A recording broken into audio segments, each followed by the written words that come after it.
Hey, what's going on, everybody? Boilon here, back for another video here on Marvel's Strike Force. Happy day 3 of Overpower. But we're not really here to talk about that too much here today. We're here to talk about some new data mines that officially confirm that Professor Xavier is going to be having a Race to X event milestone starting next Monday.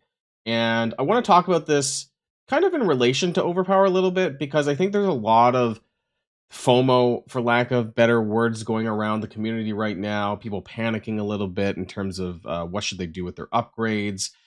And I'll be honest that I had my first Alliance War yesterday, last night, and I wasn't super thrilled by it. I had a little bit more challenge than I normally would, and it really made me feel like I just didn't want to engage in PvP anymore. And I guess the reason why this is important is because it kind of cements more than ever for me that I'm just going to be focusing on PvE content, which I know is like 10% of Marvel Strike Force at this point, right? But I'm going to be talking about why we should be calm and collected as much as we possibly can with this new system. Maybe that they're going to roll this back. We'll talk about that a little bit. But we need to be thinking about what's really in front of us and is going to be limited time, and that's going to be the Xavier chase, at least as far as getting red stars for him. So let's talk about this some more and boil this down.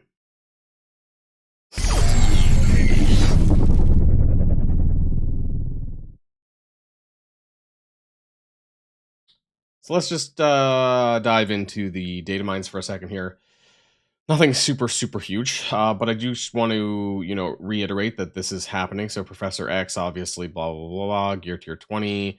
Commander Professor Xavier is here. Collect X helms. This is the currency for this milestone.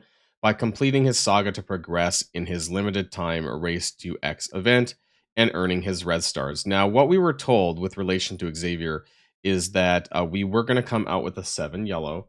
I honestly think that this is pretty much, I don't know for sure, but I think this is going to be much like Odin, right? Or I guess like everyone else, right? You're going to get a 7 yellow, you're going to get a 4 red.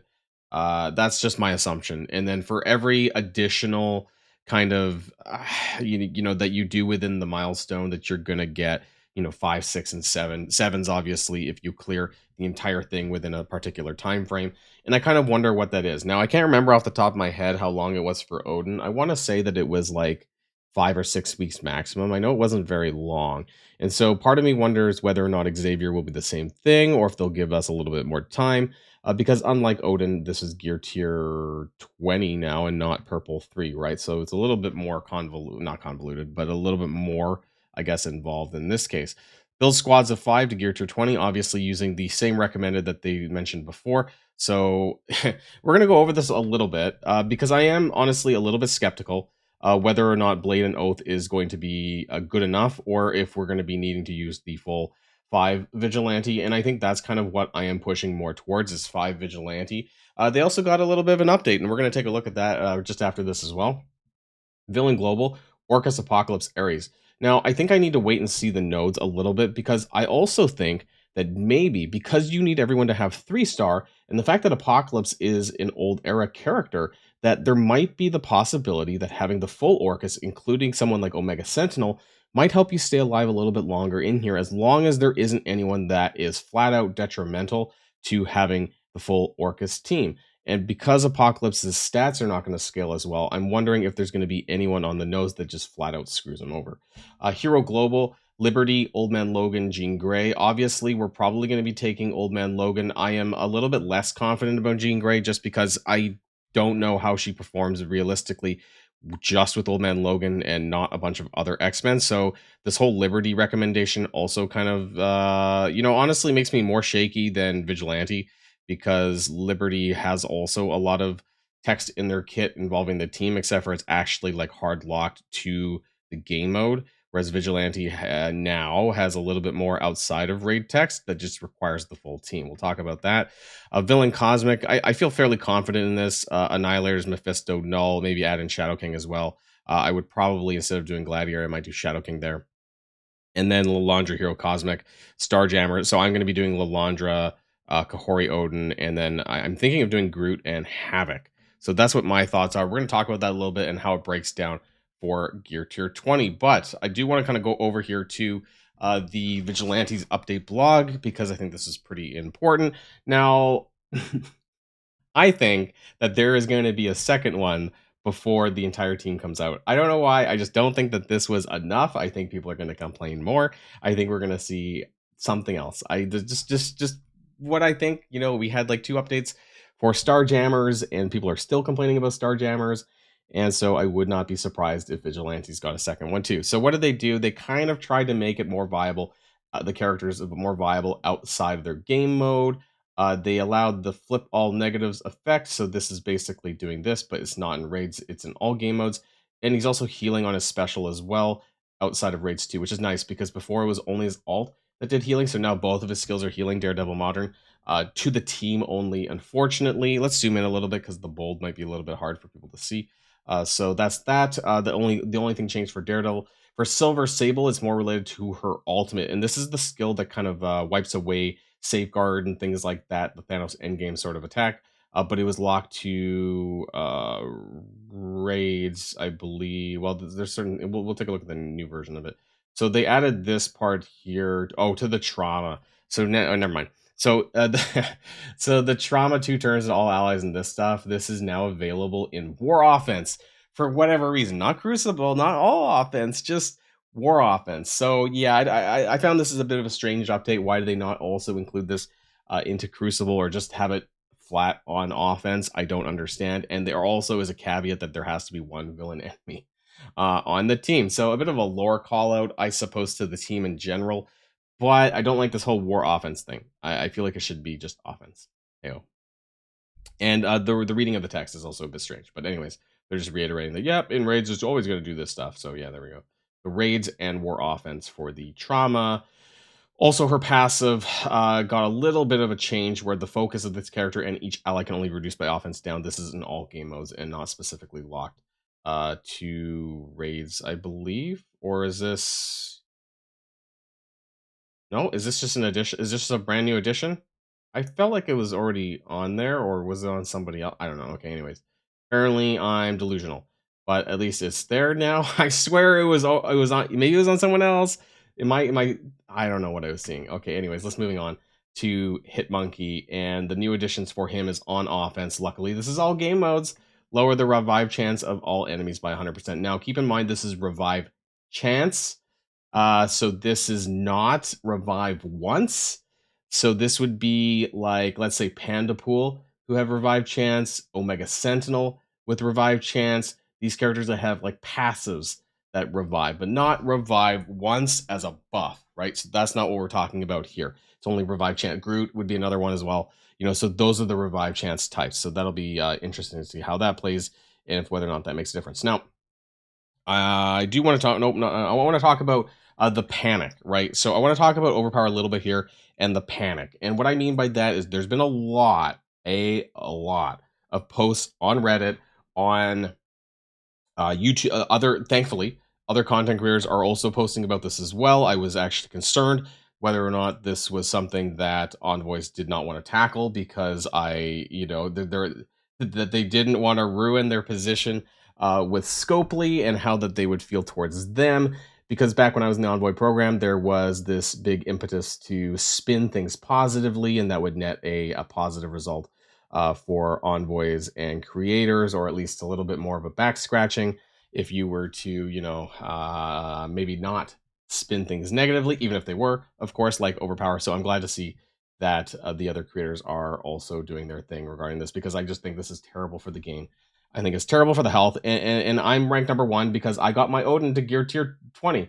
I did that last night. I upgraded him. I went into Arena, and I literally just swiped to win. And what I mean is the laser beam, right? That's all I needed to do. I would see damage anywhere from 5 to 7 million plus. Like, it was just insane. As soon as I got the battlefield effect off, it was just crazy how much damage output there was, and there wasn't really a whole lot of thought. Like, I think I could probably, once the battlefield effect was on, I think I could probably just auto it at that point. So I know this is going to be temporary, and I really hope that people's first upgrade for G20 is still Odin. I have seen people in my arena shard. I'm the only G20 Odin right now, I think, as well. I've seen a few people, again, that are basically upgrading Null. I've seen Thanos Endgame. I have, for some reason, people are doing Null before Odin, and I have not seen any other Odins. Odin is someone that you're going to obviously take to the Xavier saga, but he's in the last section. So I think that's pretty important to keep in mind.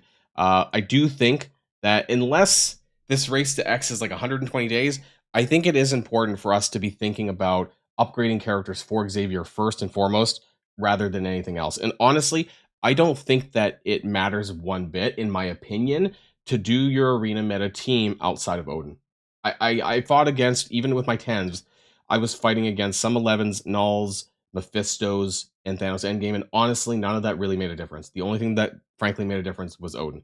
Now, maybe if the whole team is 11, that matters, but I mean, I don't think it's going to make a significant difference. Who makes the difference is going to be your Odin. And so, with that in mind, if you're wanting to kind of maintain your arena position, things like that, I would do Odin, and then from then on there, start thinking about what you're going to be doing for Xavier. Now, the data mines have not come in yet with regards to the nodes. Hopefully, we might be able to see that soon later this week. And, fingers crossed, maybe before I go away to Germany, and maybe I can get that to you guys and do a video on that. That would be great. Or maybe I might find it on the weekend, or it'll go on the website or something. We might get to see it in advance, because being able to see the enemies are going to be a lot more important in knowing what characters to take in.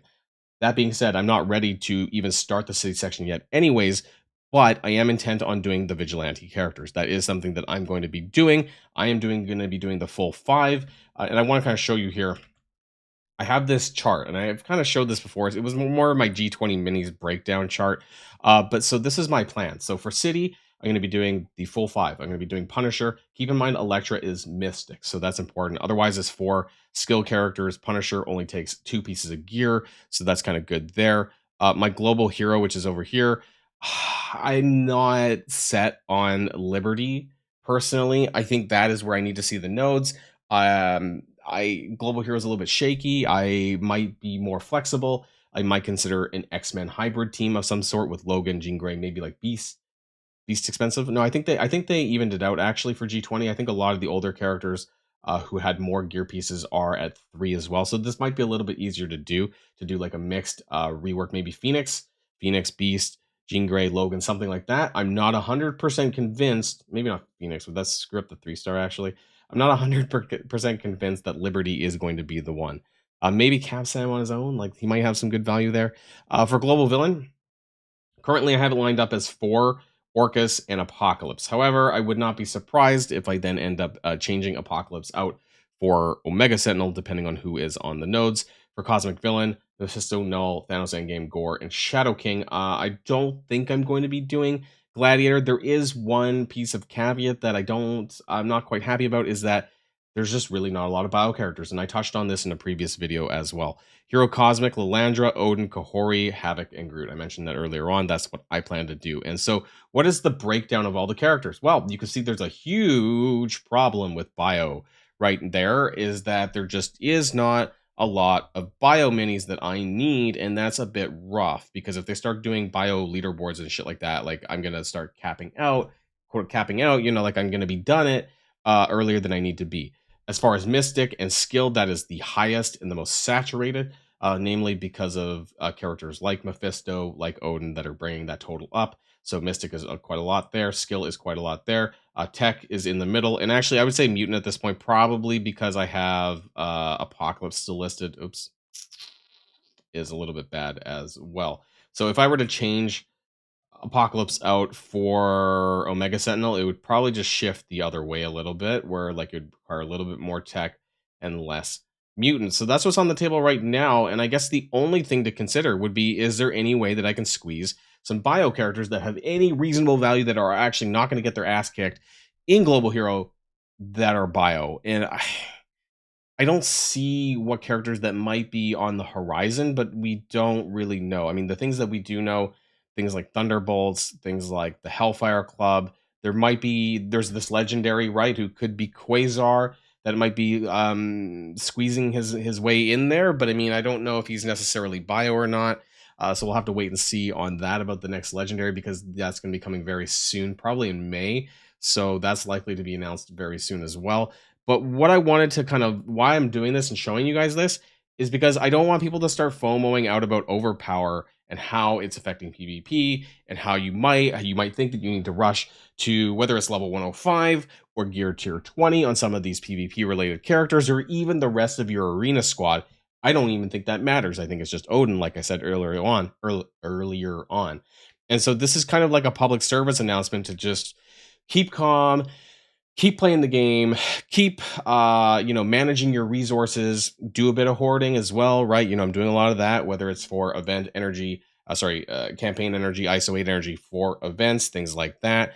Keeping a good state of my gold, making sure that I'm ready for big announcements, that kind of thing, because when the nodes finally come out for the Xavier saga, I want to be ready with my intent in what I'm going to do.